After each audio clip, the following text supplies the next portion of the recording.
Mis amados hermanos, muy buenos días. Este es el tiempo de estudio bíblico devocional. Su hermano pastor Roberto Alfaro les saluda y les doy una cordial bienvenida. Nuevamente aquí estamos retornando de unos días de descanso, de reposo, atendiendo un poco un asunto de salud. Muchísimas gracias a todos ustedes, hermanos, por sus saludos, sus mensajes, sus oraciones. En verdad, estoy muy agradecido con mi Padre Celestial por tanto amor y tanta bendición de todos y cada uno de ustedes. Para quienes nos acompañan a través de RadioGénesis.tv, un saludo cordial. Para quienes nos acompañan a través de Vivo para Cristo TV, para todos ustedes, buenas tardes allí en Suecia, Estocolmo. Bendiciones. Muy bien, vamos a dar comienzo o a dar continuidad mejor a esta semana. Estamos un tanto atrasados en la jornada, así es que voy a tratar de recuperar el máximo posible de tiempo. Venimos del capítulo 20 con el título Los 10 mandamientos. Hagamos un pequeño ejercicio, por favor, todos a su libro de Éxodo y vamos a hacer el siguiente ejercicio. El libro de Éxodo tiene justamente 40 capítulos. Por favor, revise su Biblia. El libro de Éxodo tiene 40 capítulos. Muy importante. ¿Cuántos tiene el libro de Génesis? 50 capítulos. Muy importante. Son pequeños detalles que muchas veces en todos nuestros estudios bíblicos no tenemos en cuenta. Ahora, en el ejercicio que estoy tratando de empezar hoy, la mitad del libro de Éxodo, sabemos que tiene 40 capítulos, la mitad del libro de Éxodo pues es justamente el capítulo 20, que es el que acabo de mencionar. Y en el capítulo 20 que acabamos de mencionar, el verso 1 nos dice específicamente: y habló Dios todas estas palabras diciendo: yo soy Yahweh tu Dios. Yo soy Yahweh tu Dios. Es decir, ¿por qué hice este ejercicio? Porque observen que el centro, el corazón del libro de Éxodo justamente lo encontramos aquí, haciendo este ejercicio tan sencillo. De 40 capítulos del libro de Éxodo, vamos a la mitad, encontramos que es el número 20 y en el capítulo 20 el Señor nos dice: yo soy Yahweh tu Dios, que te saqué de la tierra de Egipto, de casa de servidumbre. Ese es el centro y el corazón de todo el tema del libro de Éxodo. Muy interesante. Les sugiero, haga ese mismo ejercicio con el libro de Berechit, hágalo igualmente con el libro de Levíticos y así sucesivamente, porque siempre tendremos en cada centro de estos libros un mensaje adecuado muy importante. Muy bien, continuamos entonces con el capítulo de Éxodo, con el capítulo 21. Ya alcanzamos a mencionar algo del capítulo 21 y vimos cómo nos habla precisamente de leyes. Aquí hay algo muy interesante. Cuando vimos el capítulo 20, encontramos que en el monte Sinaí, Moisés, el Señor nos entrega a todo Israel, por favor, a todo Israel. Veámoslo nuevamente con el texto. Y habló Dios todas estas palabras diciendo, yo soy Yahweh tu Dios. ¿Y a quién le habló estas palabras? A todo el pueblo de Israel. Muy importante, a todo el pueblo de Israel le habló estas palabras. Y al hablarle de estas palabras mencionamos cada una de ellas: no tendrás dioses ajenos delante de mí, no te harás imagen, no te inclinarás a ellas, hago misericordia, no tomarás el nombre de Dios en vano, acuérdate del día de reposo, honra a tu padre y a tu madre, no matarás, no cometerás adulterio, no hurtarás, no hablarás contra tu prójimo y no codiciarás. Pero estas palabras, observen que estos mandamientos fueron entregados a todo Israel. Pero realmente después de este texto no nos dice qué va a pasar con quienes violen o no actúen según el mandamiento. Es decir, Siempre que estemos contra el mandamiento, ¿qué consecuencias trae? Hasta ahí no aparece, solamente nos entrega los 10 mandamientos, pero no nos dice si alguien roba, si alguien mata, si alguien hurta, ¿qué va a pasar con esta persona? Así es que el capítulo 21 en adelante nos habla de leyes, leyes sobre los esclavos y nos muestra toda una serie de leyes que es bien interesante que las conozcamos. El capítulo 22 nos habla sobre leyes de la restitución. Y estas leyes de la restitución son muy importantes porque de alguna manera es pagar con la misma moneda, la restitución.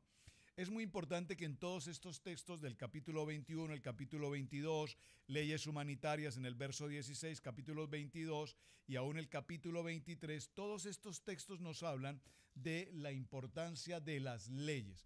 Estas leyes nos regulan o nos permiten establecer una forma de vida, es decir, formar parte integral de un conglomerado, de una sociedad.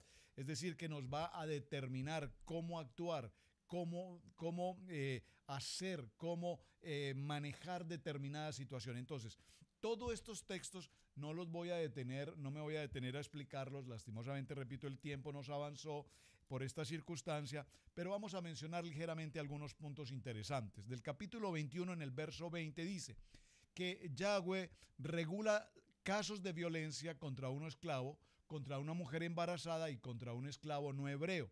Regula daños ocasionados a hombres por un toro violento, por daños ocasionados a animales de otros por causa de un pozo destapado, por daños ocasionales a los animales de otro o por un toro violento. Muy interesante.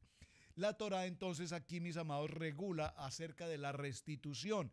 Estoy en el verso 22 en adelante, la segunda parte, y este concepto de la restitución es siempre que se haya ocasionado daños a una persona o por animal o a los cultivos o a terceros, habrá restitución de estos daños, incluso por incendio de cultivos o daños a terceros, restitución de pérdida de bienes confiscados, préstamos a otras personas, y también regula acerca de las consecuencias de la seducción de una virgen no desposada, de la hechicera, de la bestialidad y de la idolatría.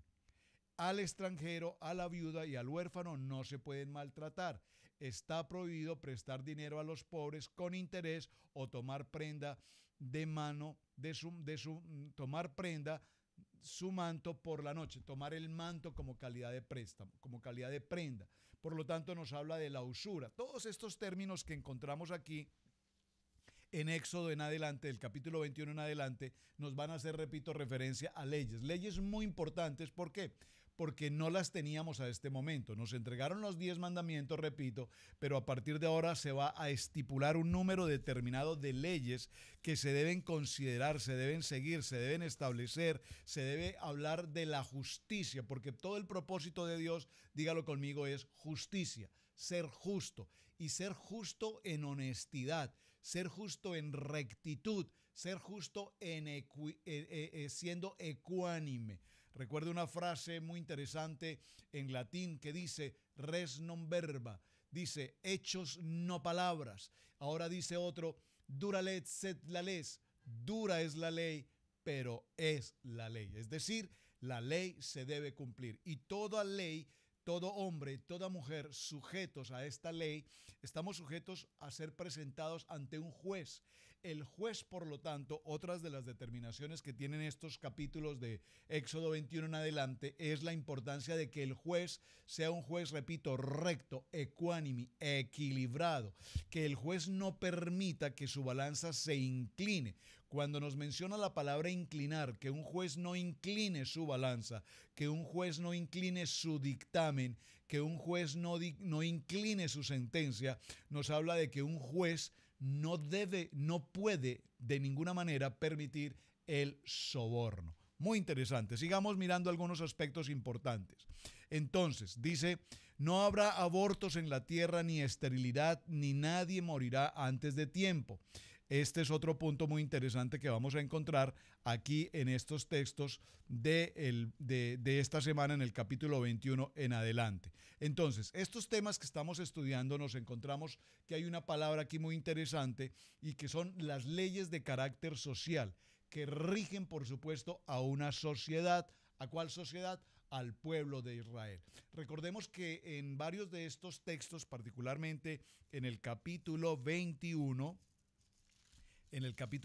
nos habla sobre las leyes de los esclavos, pero recordemos que precisamente Israel viene de salir de la esclavitud, así es que el contexto de esclavo o siervo a que hace referencia estos capítulos no es el concepto de la esclavitud que eventualmente conocemos hoy, sino es un tipo de concepto en el que la persona es un siervo, es decir, está sujeto a ser alimentado, está sujeto a recibir un pago salarial, está sujeto a condiciones estables de vida, de alimento, de vestido, de cuidado, de techo, de protección, y cuando cualquier circunstancia pasa con un siervo en su salud, incluso lo detalla muy interesante en su dentadura, si pierde un diente, si pierde una mano, estos textos que tenemos en Éxodo capítulo 21 en adelante, repito, no voy a detenerme en todos ellos porque lastimosamente no lo pudimos hacer con calma con el tiempo oportuno esta semana, pero si usted se toma el tiempo de leerlos en casa,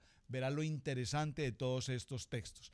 Entonces nos encontramos, por ejemplo, si compras un siervo hebreo, te servirá por 6 años, pero al 7º año saldrá libre sin pagar nada. Aquí nos está hablando de la importancia del año 7º. En el año 7º, recordemos que la palabra del año 7º nos habla del año Shemitah, es decir, en el cumplimiento de los 7 años. Cuando el siervo no quería o no aceptaba ser libre completamente, ya sea que adquirió esposa e hijos y no quisiera salir del lugar de su, comillas, de su amo, vamos a decir como de su finca, de que tiene protección, alimento y todo lo demás, entonces en ese caso era marcado en su oreja con una señal, de tal manera que ahora este siervo permanecería trabajando allí y sería, la calificación es como una persona en remisión, y este hombre trabajaría a partir de ahora hasta el año 49. ¿Por qué en el año 49? Porque recuerden que viene el tiempo de jubileo, en el año 50 viene el tiempo de Yobel, por lo tanto en ese tiempo se declararía nuevamente su libertad. Es muy interesante porque es diferente la situación de los siervos adquiridos de hombres de Israel. Cuando se trata del pueblo de Israel, las características o los beneficios de un siervo de Israel no eran propiamente los mismos beneficios que tenía un hombre o un siervo de otra nación distinta. Por lo tanto, todo esto es muy interesante, repito, que lo revisemos porque vamos a encontrarnos muchos detalles respecto a todos estos modelos. Por ejemplo, en el verso 21:10 nos dice, si toma para sí otra mujer, no disminuirá a la primera su alimento, ni su ropa, ni sus derechos conyugales. Estas 3 cosas son las que un esposo está obligado a entregar a su esposa.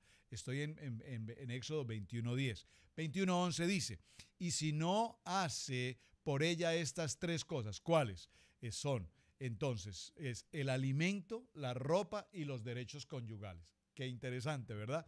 Aquí hablamos entonces un poco del derecho civil, del derecho administrativo, del derecho también incluso de carácter penal. Todo esto está conjugado aquí. Dice, si no hiciese por ella estas 3 cosas, entonces ella saldrá libre sin pagar dinero. Las 3 cosas son destinadas para sí. Destinarla como esposa para su hijo o reducirle el monto de su rescate, con lo cual ella hubiere salido libre. El que hiera de muerte a otro ciertamente morirá. Las leyes sociales dictan sentencias por muchos concretos. Dios ha delegado al hombre la autoridad de ejecutar su ira contra ciertos crímenes que se cometan. Un tribunal humano no puede emplear la justicia del Eterno hasta cierto grado, pero puede fallar porque hay que tener en cuenta los motivos del interior de una persona que comete un crimen para poder dar una sentencia exacta. Esto es muy interesante, hermanos, si leemos estos puntos en detalle.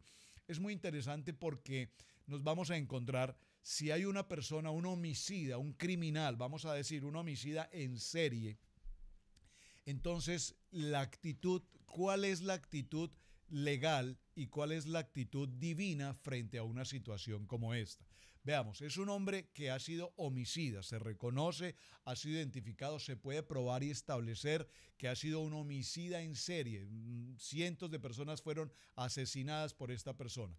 ¿Qué sucede cuando este hombre es llevado ante un juez?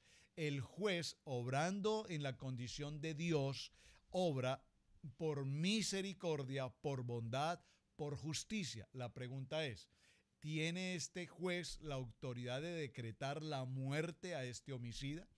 Entonces ahí vamos a encontrarnos frente a un punto muy interesante que es precisamente hablar de la pena de muerte. Pero ¿cómo podemos sentenciar a pena de muerte a un hombre si precisamente la Torá y Dios propiamente lo que valora, lo que nos da es la vida y el cuidar la vida? Y de hecho uno de los mandamientos dice no matar.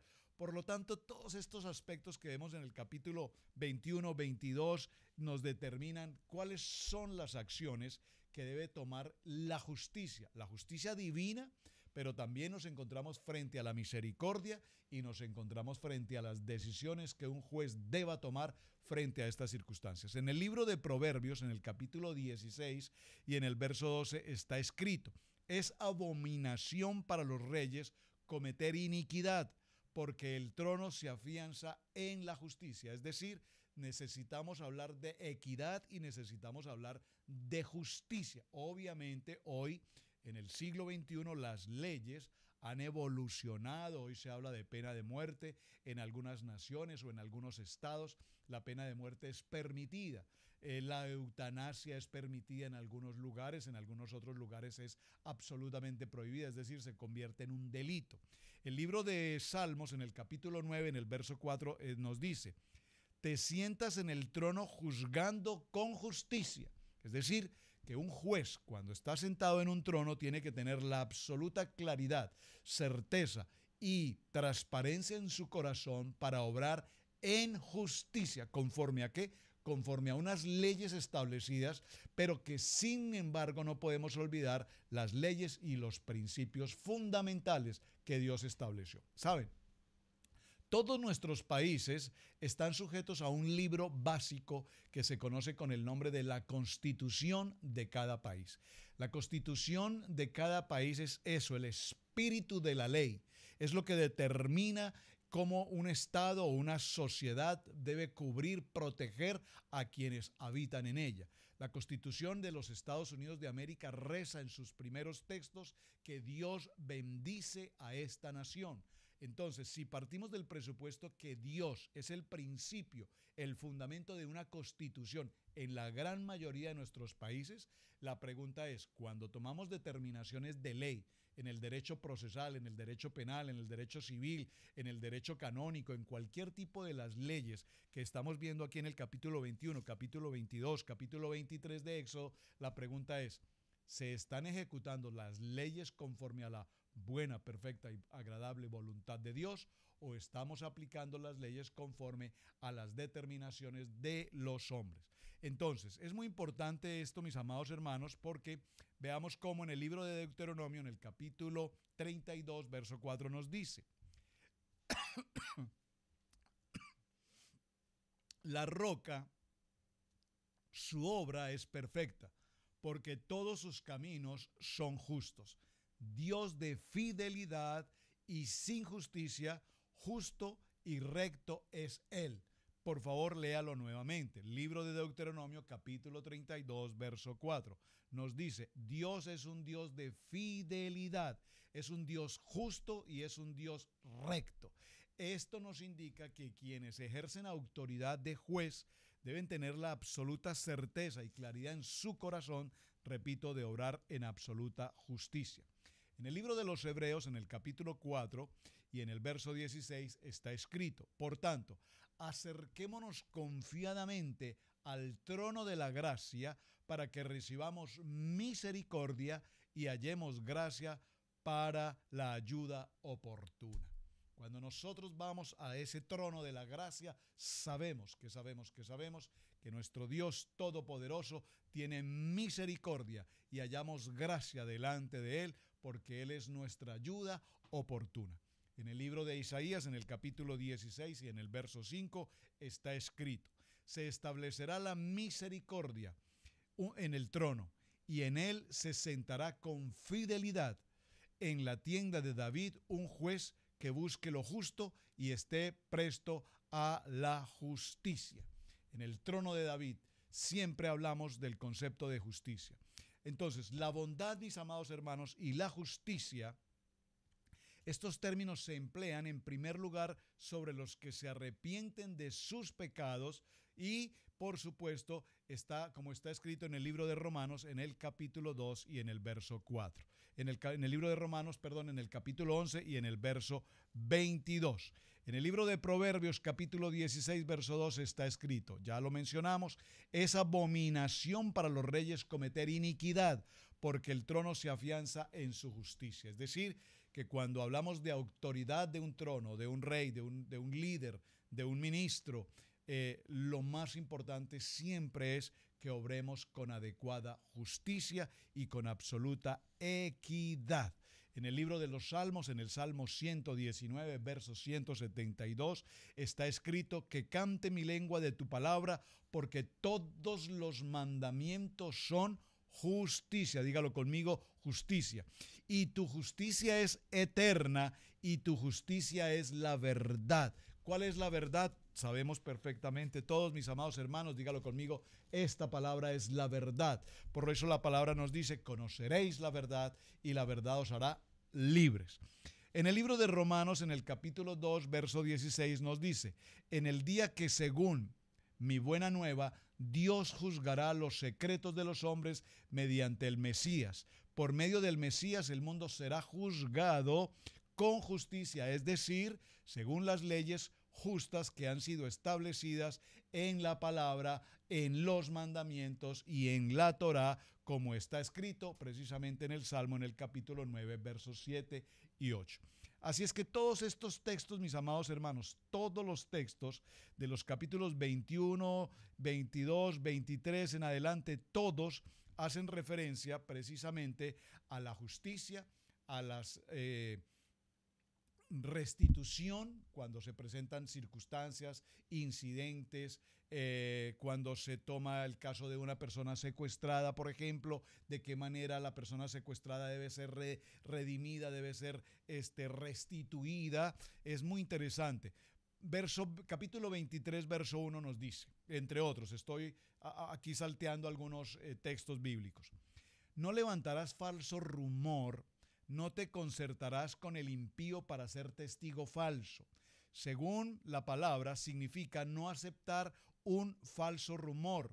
Hay que tener mucho cuidado de no pasar a otros lo que uno ha oído, porque puede ser un falso rumor, y como está escrito en el libro de Proverbios, en el capítulo 10 y en el verso 18, dice: el que esparce calumnia es necio. Oh, tremendo. El que esparce calumnia es necio. Recuerden que la palabra necio es sin Dios. El que esparce calumnia, es decir, el que murmura, el que critica, el que chismea, el que comenta, el que desdice, el que juzga, es necio. Y necio aquí significa sin Dios. Qué importante entonces, mis amados hermanos, es no seguir la mayoría de lo que la gente cree.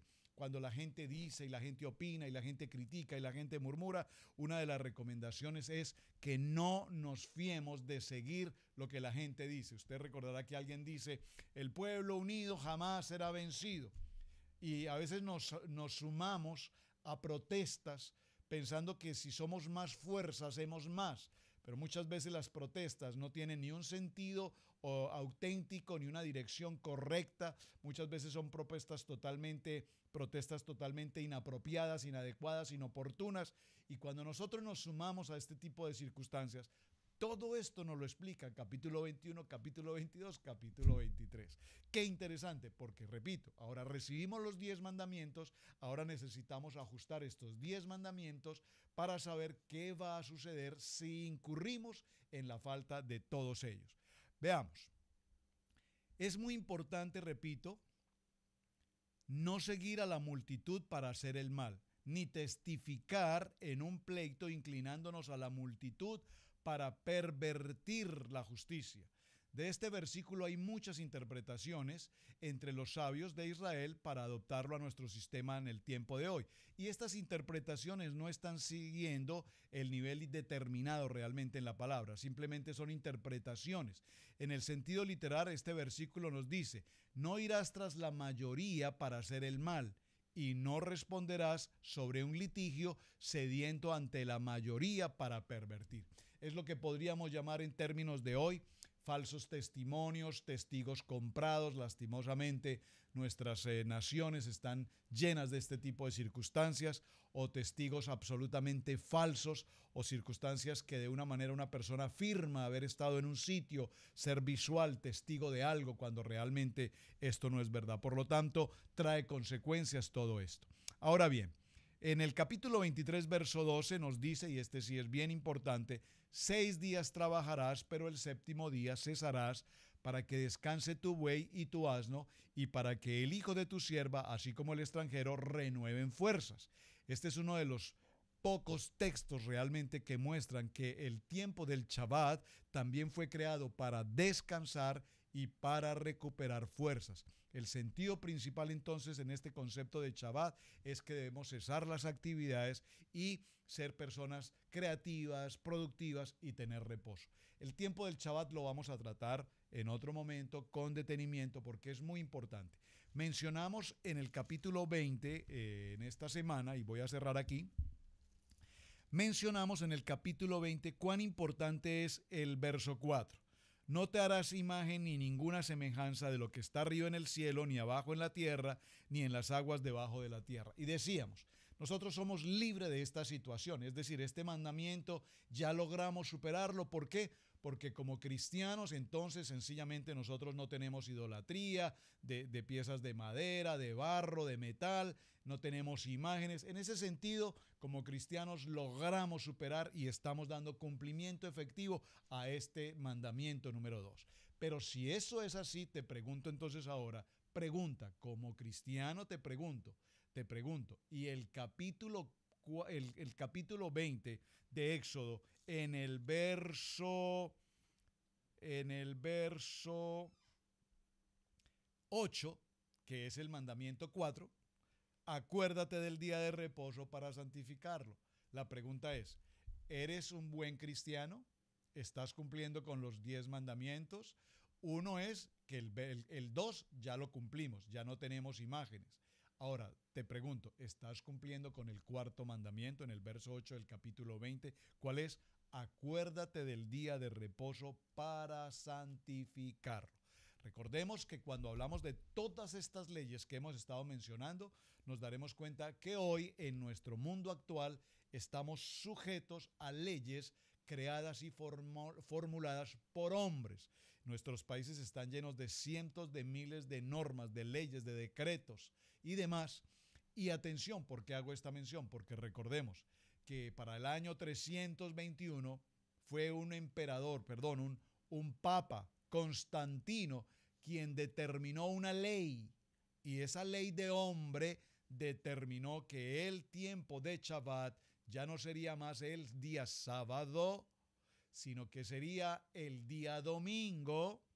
Y desde aquel tiempo hasta el día de hoy venimos aún como cristianos cumpliendo una celebración de día domingo, cuando la Biblia y el mandamiento estipulado según el capítulo 20 del libro de Éxodo nos dice que es el día de reposo, Shabbat, el día sábado. De hecho, el día sábado es el único día que se menciona en el texto bíblico. Los demás días no aparecen, es decir, lunes, martes, miércoles, jueves y viernes, como los conocemos hoy, son días que han sido nombrados desde el tiempo del Imperio Romano en alusión a los planetas, a los martes, el día martes a Marte, y así sucesivamente.